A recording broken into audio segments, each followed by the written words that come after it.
శెట్టిబత్తుల రాజాబాబు గారు. చెప్పండి, మీరు కూడా దీని మీద మాట్లాడిన తర్వాత మీకు సంబంధించిన ఒక వీడియో మీ గురించి పవన్ కళ్యాణ్ గారు ఏం చెప్పిందో అది వేద్దాం.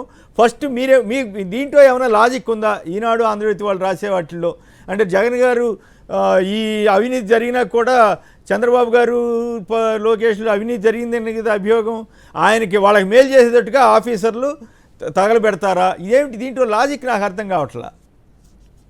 ముందుగా అందరికీ నమస్కారం అండి. అదేవిధంగా మీకు సాక్షి టీవీ ఛానల్ వీక్షకులకు అందరికి కూడా శ్రీక్రోధినామ ఉగాది శుభాకాంక్షలు తెలియజేస్తా ఉన్నాను.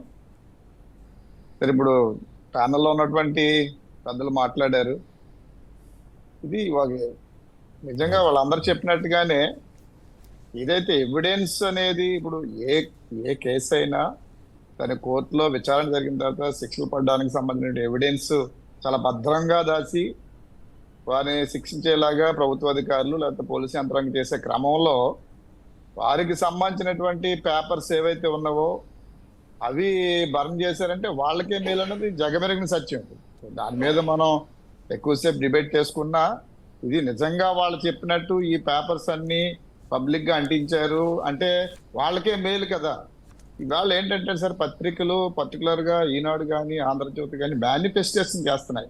ప్రజలని పక్కదారి పట్టించే విధంగా ప్రభుత్వ విధానాలను, ప్రభుత్వ సంక్షేమ పథకాలను, లేదా జగన్మోహన్ రెడ్డి యొక్క ఆయన నిబద్ధతను పక్కదారి పట్టించే విధంగా ప్రతి అంశాన్ని కూడా చాలా దారుణమైన మేనిఫెస్టేషన్ ప్రజలు ఎలా అనుకోవాలి, జగన్మోహన్ రెడ్డి గారు భయంకరమైన క్రూరుడు లేదా ఆయన ప్రభుత్వం చాలా భయంకరమైన ప్రభుత్వం అనే విధంగా మేనిఫెస్టేషన్ చేయడానికి వాళ్ళ కొన్ని పత్రికలు ఇవాళ కాదు గతంలోంచి కూడా విషం కక్కుతానే ఉన్నాయి.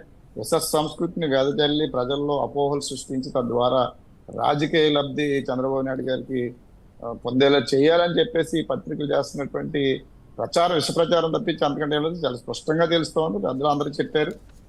అది పబ్లిక్ గా ఆ కార్యాలయంలో ఉన్నటువంటి ఆ ప్రాంతంలోనే పబ్లిక్ గా అంటించడం జరిగింది. ఆ మెటీరియల్ అంతా కూడా పనికిరాని మెటీరియల్ గా భావించి దాన్ని ఏదో వీళ్ళు మొత్తం అంతా చేస్తారని చెప్పుకోవడం అంటే ఇది మసిపూచి మారేడుకాయ చేయడం.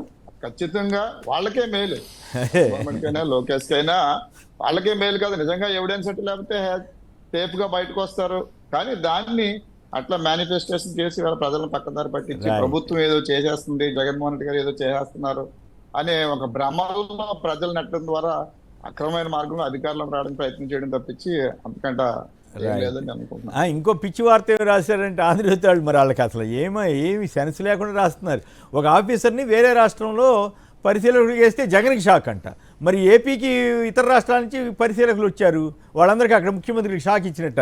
అక్కడ ముఖ్యమంత్రికి షాక్ అంటే ఇప్పుడు యాక్చువల్ ప్రభుత్వ అధికారులని ఇతర రాష్ట్రాలు వాళ్ళ యొక్క సమర్థతను బట్టి వేరే ప్రాంతానికి పంపిస్తారు. సహజ ప్రక్రియ అది.